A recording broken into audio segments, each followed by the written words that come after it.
Bentley is known today as one of the most prestigious performance car brands, built with top-tier parts and luxurious materials for the elite. But behind the elegance lies a heartbreaking backstory. The founder of Bentley led the company to early success in the 1920s, crafting some of the quickest and toughest cars of the era, even securing 5 Le Mans victories within its first 11 years. Yet a series of unfortunate events led to the company's downfall, forcing its founder to abandon his dream and work for his biggest competitor, Rolls-Royce. This is the story of his rise and fall. The Bentley story begins in London in 1888, with the birth of Walter Owen Bentley, the youngest of 9 siblings. He was raised in a comfortable home, thanks to his father's wealth from the silk and wool trade. From early on, Walter didn't fit the mold his family hoped for, showing little interest in school. Instead, he was drawn to machines, especially those in motion. His curiosity was obvious when, at just 9, he bought a used bicycle and took it apart simply to understand how it worked. But Walter's biggest fascination as a child was with locomotives. He dreamed of becoming a train engineer. So in 1904, at 16, he dropped out of school and began an apprenticeship at the Great Northern Railway in Doncaster. At the time, automobiles were gaining popularity globally. But Walter wasn't a fan. He even once said cars were disgraceful machines that splattered mud on people. Despite his focus on locomotives, he began to notice the rising prominence of motorcycles and cars in racing, where skilled mechanics could truly test their designs. Intrigued, he bought his first motorbike at 18, a belt-driven quadrant made by a British brand. With help from his brother Horace and his railway colleagues, he tweaked the motorcycle and began competing in local races. From 1906 to 1908, he won several gold medals and trials. Over time, racing consumed him, and he entered the dangerous Isle of Man TT. Sadly, at 21, Walter crashed on his first lap and never won that tournament, though he returned once more. But he kept competing and fine-tuning engines, growing more skilled and determined.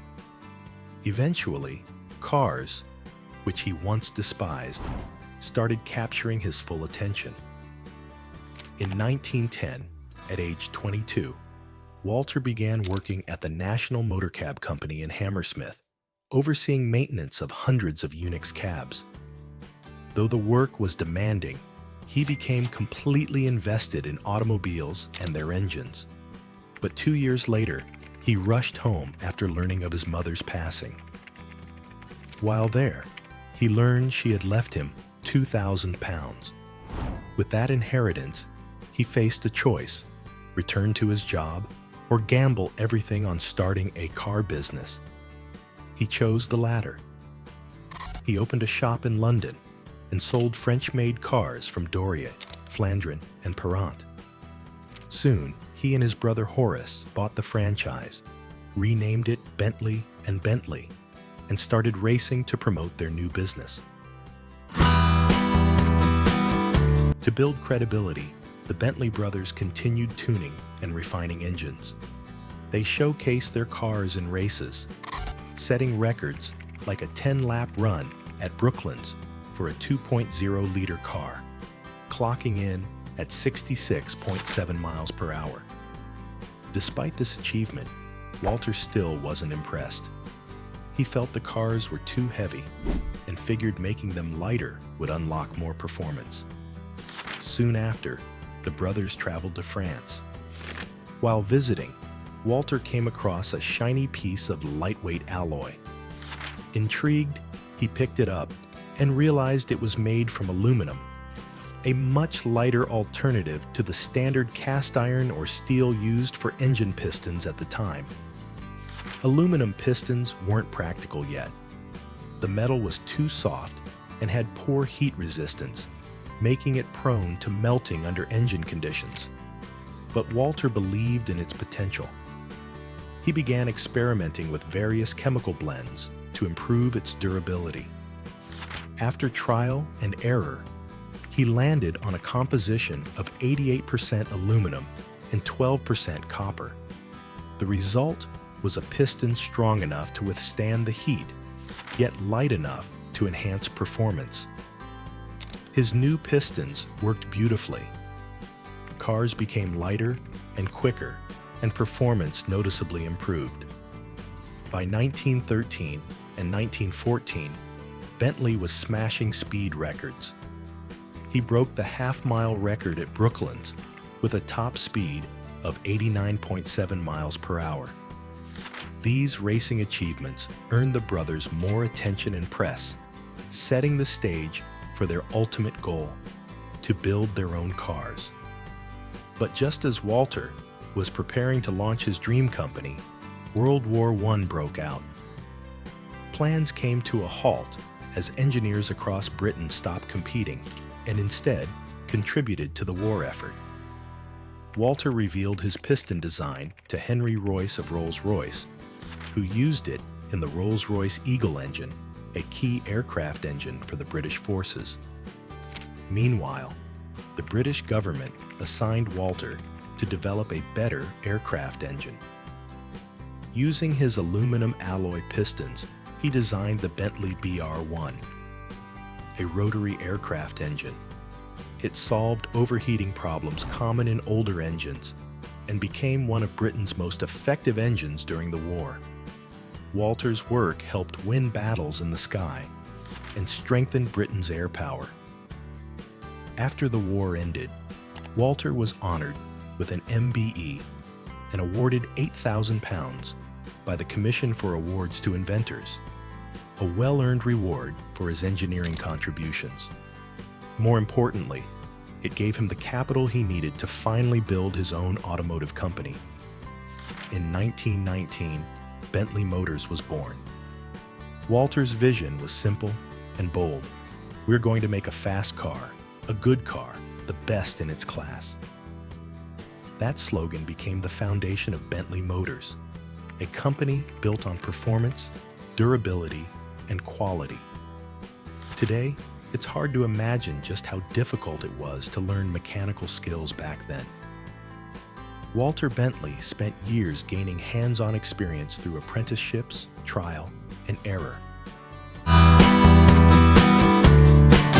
Over the next 3 years, Walter Bentley teamed up with former pilot Clive Gallup to design their first car in a small Cricklewood workshop. The outcome was the Bentley 3-liter, a revolutionary car for its era.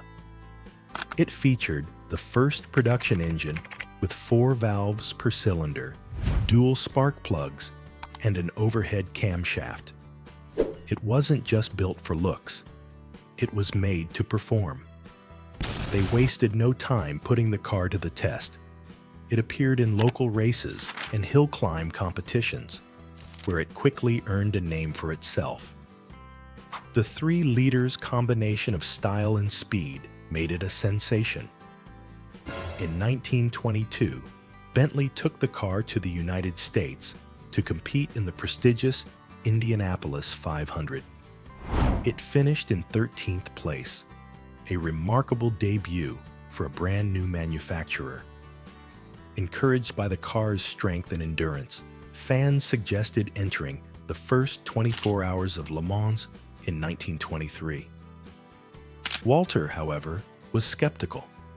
He reportedly said, "The whole thing is crazy. Cars aren't built to last 24 hours." But that didn't stop 2 customers, John Duff and Frank Clement, from entering the race themselves in a Bentley 3-liter. Despite Walter's doubts, they finished in 4th place and even recorded the fastest lap of the race. This success changed everything. Walter changed his mind and entered an official Bentley factory team the following year. In 1924, John Duff returned to Le Mans and secured a first-place victory in his Bentley 3-liter Sport. The win catapulted Bentley into the spotlight. Just 3 years after selling its first car, the company had conquered one of the world's most challenging races. Walter was thrilled, but not everything was going smoothly. Racing had brought publicity, but the company wasn't profitable. Producing high-performance cars was expensive, and Bentley needed serious funding to stay alive. That funding came in 1925 when Wolf Barnato, a wealthy diamond heir, purchased a Bentley and became a devoted fan. He soon invested heavily, taking over control of the company in 1926. Barnato wasn't alone. He was joined by other wealthy enthusiasts who raced for fun. Together, they became known as the Bentley Boys. The Bentley Boys weren't just racers. They were celebrities, rich, daring, and charismatic. With military backgrounds and a hunger for adventure, they embodied speed, spirit, and style. During their time, Bentley released new models like the 4.5-liter and the powerful Bentley Speed 6. These cars weren't just fast, they were dominant. The Bentley Boys drove them both for fun and on the racetrack, securing 4 straight wins at Le Mans from 1927 to 1930. Bentley was no longer just a car maker. It was a phenomenon. Their personalities helped boost the brand even more. They were known for lavish lifestyles, betting on stock markets, and racing trains for fun. In one iconic story, Barnato raced a Bentley Speed 6 against the famous Blue Train from Cannes to London, and won, arriving before the train even reached Calais. By 1930, Bentley had earned 5 Le Mans victories in 7 years. With nothing left to prove in racing, the company stepped away from competition to focus on luxury. Walter turned to a new project, the Bentley 8-liter, the brand's most ambitious car yet. Luxurious, refined, and capable of exceeding 100 miles per hour, all while running in near silence. The Bentley 8-liter was released in 1930. A mechanical masterpiece built to impress with power, elegance, and speed. But its timing couldn't have been worse. The world had just been hit by the Wall Street crash, plunging global economies into the Great Depression. Luxury vehicles were suddenly a hard sell. Despite its excellence, the 8-liter's high production cost made it unsustainable. The company couldn't afford to keep producing such an expensive car, and demand had shrunk dramatically. Bentley Motors, once a rising star, was sinking under financial strain. By 1931, the company was bankrupt and listed for sale.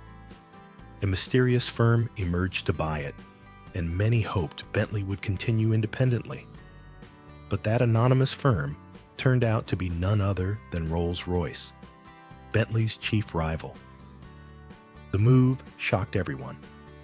It wasn't just a business acquisition. It was a calculated move to eliminate competition. Walter Bentley was devastated.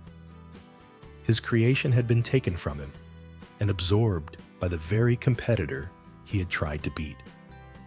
Everything he'd built, the factory, the brand, the team, was now under someone else's control. His beloved Cricklewood factory was shut down, and all production was moved to Derby.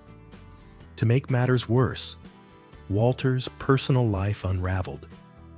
That same year, he went through a painful divorce. Shortly after, Rolls-Royce requested the return of his personal Bentley 8-liter, the very car he had poured his passion into. Then came the final blow. Walter was legally bound to continue working under Rolls-Royce management. From 1932 to 1935, he served in roles that were a shadow of his former status: test driver, technical advisor, and customer liaison. He was cut off from design work and had no influence on Bentley's future. The company he had founded with heart and soul was no longer his. Once his contract ended in 1935, Walter finally left. Free from Rolls-Royce but no longer at the helm of his namesake brand, he went on to work with other British luxury car manufacturers for the remainder of his career. Though he stayed in the industry, he never again had the creative control or recognition he once held.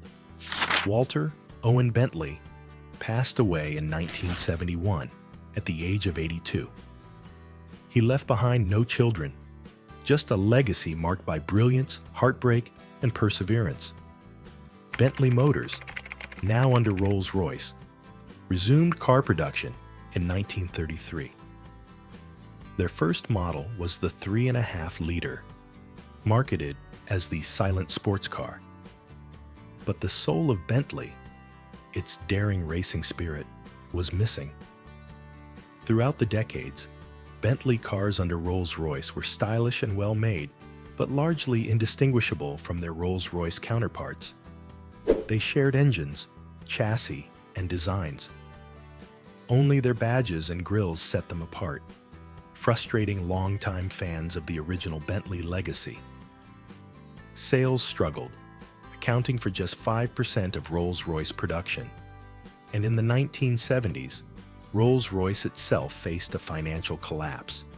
Its motor car division, including Bentley, was sold off in 1980 to Vickers, opening a new chapter for the once daring brand. Thank you for watching. Don't forget to like, comment, and subscribe for more inspiring stories of success.